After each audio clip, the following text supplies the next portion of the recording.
90 రోజుల కోర్సు పూర్తి చేస్తే చాలు 100% ప్లేస్మెంట్ సపోర్ట్ తో సాఫ్ట్వేర్ జాబ్ మీ సొంతం. వెంటనే కోడ్ జ్ఞాన్ డెస్టినేషన్ ని సంప్రదించండి. కర్మ సిద్ధాంతం ప్రకారం కనుక మనం చూసుకుంటే అంటే వేదిక్ ఆస్ట్రాలజీ కర్మ సిద్ధాంతం ఎన్ని రకాలుగా ఉంటుంది, ఎస్పెషల్లీ విమెన్కి కర్మ సిద్ధాంతం అసలు ఏం చెప్తుంది, ఏ కర్మ వల్ల వాళ్ళు ఆ విధంగా ప్రస్తుతం వాళ్ళ లైఫ్ని లీడ్ చేస్తూ ఉన్నారు, ఎలా బయటపడాలి అనేది ఈరోజు మనతో పాటు వేదిక్ ఆస్ట్రాలజర్ ఉమా గారు ఉన్నారు. అది వారి మాటలు తెలుసుకుందాం. నమస్కారం ఉమా గారు. నమస్తే నాగరాజు గారు. కర్మ సిద్ధాంతం ప్రకారం కనుక మనం చూసుకుంటే ఎన్ని కర్మలు ఉంటాయి, మకర రాశి వారికి అసలు ఎలా ఉంటుంది? నాగరాజు గారు, ముఖ్యంగా కర్మ అనేటువంటి విషయం మనం మాట్లాడుతున్నామంటే దాంట్లో 3 రకాలుగా విభజించబడిందండి. సంచిత కర్మ అంటారు మొదటిది. అంటే మనం ఏదైతే జన్మల నుంచి మనం చేసినటువంటి పాపం ఉంటుందో, గతంలో మనం చేసినటువంటి పాపం ఉంటుందో, అది గతంలో అంటే పాస్ట్ డేస్ అవ్వచ్చు, లేకపోతే పూర్వ జన్మలు అవ్వచ్చు, కోటి జన్మల నుంచి చేసేటువంటి పాపాలు కానీ, మన వంశపారంపర్యంగా వచ్చేటువంటి పాప దోషాలు కానీ ఏమైనా ఉంటే, శాపాలు కానీ ఏమైనా ఉంటే, అవన్నీ కూడా సంచిత కర్మనే అంటారు. మన వంశపారంపర్యంగా వచ్చేటువంటిది మనం ఎందుకు అనుభవించాలి, నేను చేయని తప్పని చాలామంది అనుకుంటూ ఉంటారు నాగరాజు గారు. ఉదాహరణకి మనకి కార్తీక పురాణంలో ఒక కథ ఉంటుంది. ఏమిటనంటే, ఒక మహారాజు తన కూతుర్ని డబ్బు కోసం వేరే వరుడికి అమ్మినప్పుడు ఆ మహారాజు చనిపోయిన తర్వాత తన 7వ తరమైనటువంటి గొప్ప మహారాజు అతను, ఆ 7వ తరం మహారాజు ఏ పాపము చేయనటువంటి వాడు స్వర్గంలో ఉంటే అతన్ని కూడా తీసుకుని నరకంలో పెడతారు. నేనేం తప్పు చేశానయ్యి అంతకాలం తర్వాత స్వర్గంలోంచి మళ్ళీ నరకంలోకి తీసుకువెళ్ళారంటే, నీ 7వ తరంలో పుట్టినటువంటి మహారాజు దరిద్రంతో బాధపడుతూ డబ్బు కోసం తన కూతుర్ని అమ్మేశాడు, అందుకోసం నిన్ను కూడా తీసుకెళ్ళి లోపల పెట్టామని చెప్తారు. అంటే మనకు ఆ కర్మ అనుభవించే యోగం ఉంది కాబట్టే మన 7వ తరంలో ఆ మహారాజు జన్మించాడు. ప్రతిదీ కూడా ఒక ఇంటర్ లింక్ ఉంటుంది నాగరాజు గారు. అదేవిధంగా మనకు ఆ కర్మ అనుభవించే యోగం ఉంది కాబట్టే మనం మన తల్లి కడుపున, మన తండ్రి కడుపున, మన యొక్క ఫ్యామిలీ వాళ్ళకి సంబంధించిన దాంట్లోనే మనం పుడతాం. రుణానుబంధ రూపేణ పశుపతే సుతాలయ అంటారు. తప్పకుండా ఆ కర్మని ఎవరైనా అనుభవించాల్సిందే, మీరైనా నేనైనా ఎవరు అతీతులు కాదు. అయితే ఈ సంచిత కర్మ వల్ల వచ్చేటువంటివి, ఇప్పుడు మన జీవితంలో పడేటువంటి కష్టాలన్నీ కూడా సంచిత ప్రారబ్ధ కర్మ వల్ల వస్తూ ఉంటాయి. మనం పూర్వజన్మ పాపము లేదా ఇప్పుడు చేసుకున్నటువంటి పాపము. అయితే దీన్ని సంచిత కర్మ అంటారు. ఇక రెండవది ప్రారబ్ధ కర్మ అని ఉంటుంది. అంటే మనం ఈ జన్మలో మన చేతులారా మనం చేసుకునేటువంటి పాపాలు, స్వయంకృత అపరాధాలు అవ్వచ్చు, ఏదైనా అవ్వచ్చు. మనకి ఉద్యోగం వస్తుంది, మనం చదవట్లేదు, మనం ఒక కర్మ ప్రతి కర్మకి కూడా రిఫ్లెక్షన్ ఉంటుంది నాగరాజు గారు, ఖచ్చితంగా కనబడుతుంది. ఇప్పుడు ఎవరు చూడట్లేదు కదా, నేను ఒక దొంగతనం చేశాను అనుకోండి, అది ప్రారబ్ధ కర్మ. ఇప్పుడు ఈ జన్మలో ఇప్పుడు నేను చేసేటువంటి ప్రారబ్ధ కర్మ ఖచ్చితంగా ఏదో రోజు అది నాకు ఎఫెక్ట్ కొడుతుంది. అది ప్రారబ్ధ కర్మ. అది నేను ఇలా తెలుసో తెలియక నిప్పును ముట్టుకున్నాను అనుకుని కాలుతుందా లేదా, అదే ప్రారబ్ధ కర్మ. మనం ఏం చేస్తున్నామో దానికి అదే జన్మలో మనం అనుభవిస్తున్నామంటే అది ప్రారబ్ధ కర్మ. అయితే ఇక మూడవది ఆగామి కర్మ అని ఉంటుంది. అంటే ఏదైతే సంచిత కర్మ ఉందో, అంటే సంచిత కర్మ మనం ఎన్నో జన్మల నుంచి చేసిన పాపం అంతా ఒకేసారి మన మీదకి రాదండి. ఈ జన్మలో ఎంతైతే అనుభవించాలో అదంతా అనుభవిస్తూ ఉంటాం. బ్యాలెన్స్ మిగతా ఉంటుంది కదా, రిమైనింగ్ అంతా ఉంటుంది కదా. ఆ సంచిత కర్మ ఇప్పుడు మనం చేసిన ప్రారబ్ధ కర్మ అంతా కలిపి ఆగామి కర్మగా రాబోయే రోజుల్లో మనం అనుభవిస్తాం. దీన్ని ఆగామి కర్మ అంటారు. ఈ 3 కర్మలు ప్రతి మనిషిని, ప్రతి రాశిలో ఉండేటువంటి వ్యక్తి మీద ఆధారపడి ఆ వ్యక్తి యొక్క జీవితాన్ని చిన్నాభిన్నం చేస్తూ ఉంటాయి, ఇబ్బందులు గురి చేస్తూ ఉంటాయి. ఏదైనా కష్టమైనా పడవచ్చు, సుఖమైనా పడవచ్చు, ప్రతిదీ కూడా కర్మ మీద ఆధారపడి ఉంటుంది. ఇప్పుడు మనం ఒక రాశి వారికి ఇలా ఉండబోతోంది అని చెప్తున్నప్పుడు ఆ రాశి వాళ్ళకి ఎందుకు కనెక్ట్ అవుతుందండి? ఉదాహరణకి మొన్న ఒక రాశి వాళ్ళ గురించి మనం చెప్పినప్పుడు ఎంతోమంది ఫోన్లు చేసి చాలా కరెక్ట్గా యాక్యురేట్గా చెప్పారండి. ఎలా జరుగుతుంది అదంతా కూడా. ఒక రాశి మీద ఎలాంటి కర్మ ప్రభావం పడుతుంది అనేటువంటిది కూడా జ్యోతిష్ శాస్త్రం నిర్దేశించింది. దాని ఆధారంగానే ఆ రాశి వాళ్ళకి ఎప్పుడు ఎలాంటి సమస్యలు వస్తున్నాయో మనం క్లారిటీగా చెప్పొచ్చు. ఉమెన్కి అసలు ఏ విధంగా ఉంటుందండి? అంటే ప్రస్తుతం వాళ్ళు ఏ కర్మ అనుభవిస్తూ ఉన్నారు? ఇప్పుడు నేను చెప్పినటువంటి ఈ యొక్క కర్మల్లో ముఖ్యంగా నాగరాజు గారు మకర రాశి స్త్రీల గురించి మనం మాట్లాడుతూ ఉన్నాం కాబట్టి వాళ్ళు ఈ సంచిత ప్రారబ్ధ కర్మని ఎలా అనుభవించబోతున్నారు, వాళ్ళు ఆగామి కర్మ చేత ఎలా బాధపడబోతున్నారో ఒక్కసారి మనం చూస్తే, మరీ ముఖ్యంగా మకర రాశి వాళ్ళకి ఫస్ట్ అండ్ సెకండ్ లార్డ్ శని అవుతాడు కాబట్టి ఆరోగ్యపరమైనటువంటి విషయాల్లో వీరు చాలా శ్రద్ధ తీసుకోవాలి. జనరల్గా మకర రాశి స్త్రీలు వెరీ ఇండిపెండెంట్ నేచర్ ఉంటుంది. అంటే నాకంటూ ఒక ఇండివిజువాలిటీ ఉండాలి, నేను సంపాదించిన దాని మీద నేను బ్రతకాలి తప్ప నేను ఎవరి మీద ఆధారపడకూడదు అనేటువంటి విషయం మీద ఎప్పుడు ఉంటారు. ఎవరిని బాధ పెట్టకూడదని ఉంటారు. Very డెడికేటివ్ and very hard working personalities అండి. అయితే వాళ్ళకి విద్య విషయంలో ఎన్నో ఆటంకాలు వస్తాయి. చిన్నప్పుడు మీరు బాగా ఆలోచించుకోండి, మీకు చిన్న వయసులో ఉన్నప్పుడు విద్య విషయంలో ఆటంకాలు వచ్చినా, మీరు అంటే ఎలాంటి ఆటంకాలైనా, ఉత్తీర్ణతా శాతం లేకపోయినా, మిమ్మల్ని చదివించనని చెప్పడమైనా, లేకపోతే ఏదో ఒక కారణం చేత మీ విద్య విషయంలో బ్రేక్ అనేది వస్తే సంచిత కర్మ వల్ల మీరు మొట్టమొదటి ఇబ్బంది అదే ఖచ్చితంగా. అదేవిధంగా మీకు 3rd and 12th లాడు గురుడు అవుతాడు కాబట్టి, బృహస్పతి లీడ్ చేస్తూ ఉంటాడు కాబట్టి ఆర్థికపరమైనటువంటి సమస్యలు అంటే ముఖ్యంగా అప్పులండి. మకర రాశి స్త్రీలు అప్పుల బాధతో బాధపడుతున్నారు, లేదా మీరు బయటకు ఇచ్చిన డబ్బులు తిరిగి రావట్లేదు, లేదా రుణ బాధలు అంటే లోన్స్ ఈఎంఐస్ విషయంలో కట్టలేక ప్రతిరోజు ఒక రకమైన మానసిక ఒత్తిడికి గురవుతున్నారంటే అది కారణం సంచిత కర్మ. డబ్బు పరంగా మీకున్నటువంటి కర్మ అది మిమ్మల్ని ఇప్పుడు వేధించుకుని తింటుంది అంతే. అదేవిధంగా మరీ ముఖ్యమైనది మకర రాశి స్త్రీలకు ఉన్నటువంటి గొప్ప రాజయోగము శుక్రుడండి. అంటే వెరీ క్రియేటివ్ పర్సనాలిటీస్. ఏదైనా సరే వీళ్ళు చాకచక్యంగా చేస్తూ వాళ్ళ క్రియేటివిటీతో, ఇమాజినేషన్తో, విజువలైజేషన్తో వాటిని సాధించగలిగే క్యాపబిలిటీ వీళ్ళకు ఉంటుంది. ఎప్పుడైతే 5th and 10th లార్డ్ శుక్రుడు అవుతాడో ఈ సినిమా ఫీల్డ్లో కానీ, యాక్టింగ్ ఫీల్డ్లో కానీ, లేకపోతే మోడలింగ్ కానీ, ఫ్యాషన్ డిజైనింగ్, ఇంటీరియర్ డిజైనర్స్, పరుపుల వ్యాపారము, లేకపోతే లగ్జరీ హౌసెస్ని బిల్డ్ చేసేటువంటి కన్స్ట్రక్షన్ ఫీల్డ్లో అవ్వచ్చు, వాహనాలు కొనుగోలు చేసి తర్వాత వ్యాపారంగా చేసేటువంటి వ్యాపార సంస్థలుగా అవ్వచ్చు, గొప్ప గొప్ప వ్యాపార దిగ్గజాలుగా అవ్వచ్చు, లేకపోతే ఈ యొక్క రియల్ ఎస్టేట్లో కన్స్ట్రక్షన్ ఫీల్డ్లో అవ్వచ్చు, గొప్పదైనటువంటి వీళ్ళ మార్క్ ఉంటుంది. మకర రాశి స్త్రీలు ఆడవాళ్లే కదా అని తక్కువ అంచనా వేయడానికి లేదు. అద్భుతమైన తెలివితేటలు వీళ్ళకు ఉంటాయి. క్రియేటివ్ ఇన్నోవేషన్ థింగ్స్ అన్ని కూడా వీళ్ళ నుంచి ప్రారంభం అవుతాయి మకర రాశి స్త్రీల నుంచి.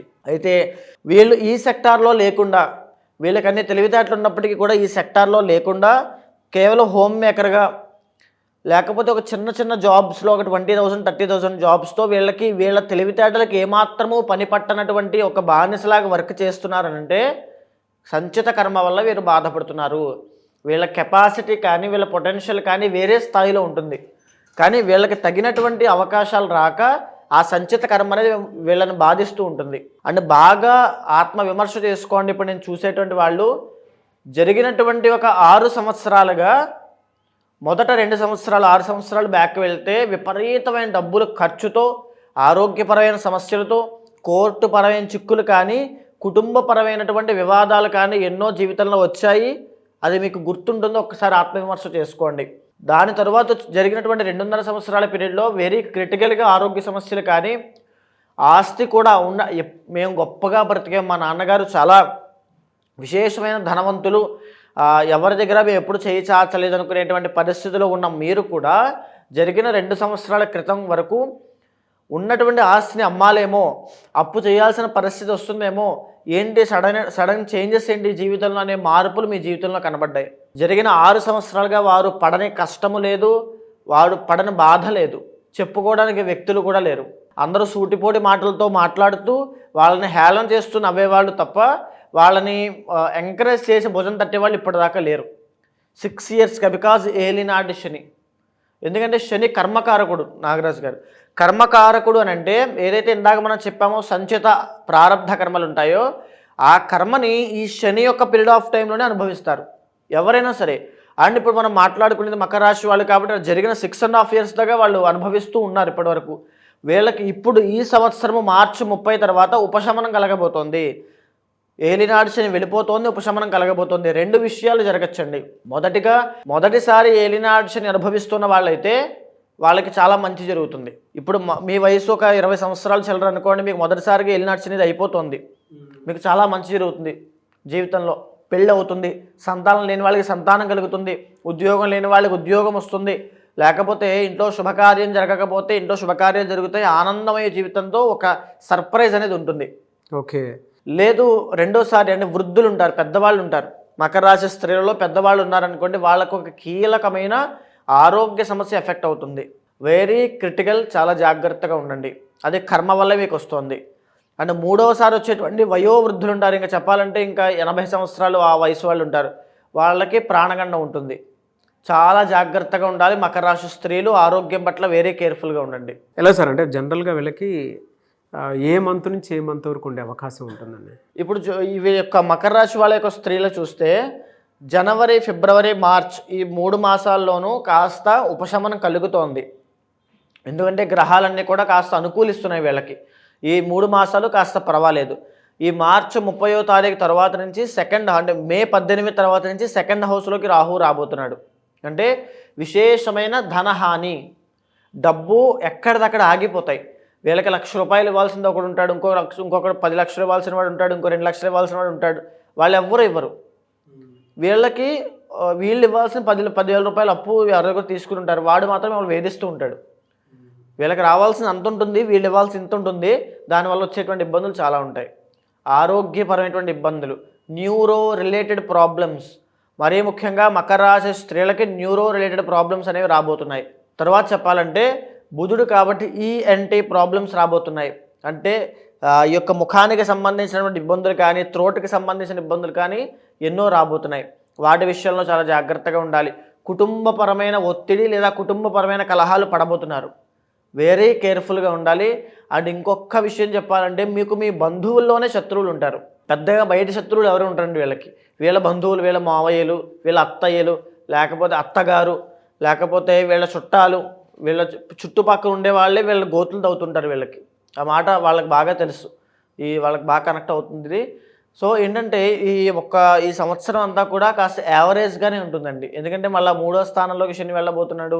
2వ స్థానంలో తర్వాత ఎలా ఉండే అవకాశం ఉంటుంది? మే నుంచి డిసెంబర్ వరకు, మే టు అక్టోబర్ దాకా సామాన్యంగా ఉంటుంది. డబ్బుల విషయంలో, పేరు విషయంలో, లేకపోతే రాజకీయ నాయకులకి కూడా ఒక సామాన్యంగా ఉండేటువంటిది. గృహస్థులు, ఇంట్లో ఉండే హోమ్ మేకర్స్కి కూడా సామాన్యంగా ఏదో యావరేజ్గా మిశ్రమ ఫలితాలు ఉంటాయి, పర్వాలేదు. డబ్బు విషయంలో మాత్రం ఖచ్చితంగా ఇబ్బందులు ఉంటాయి.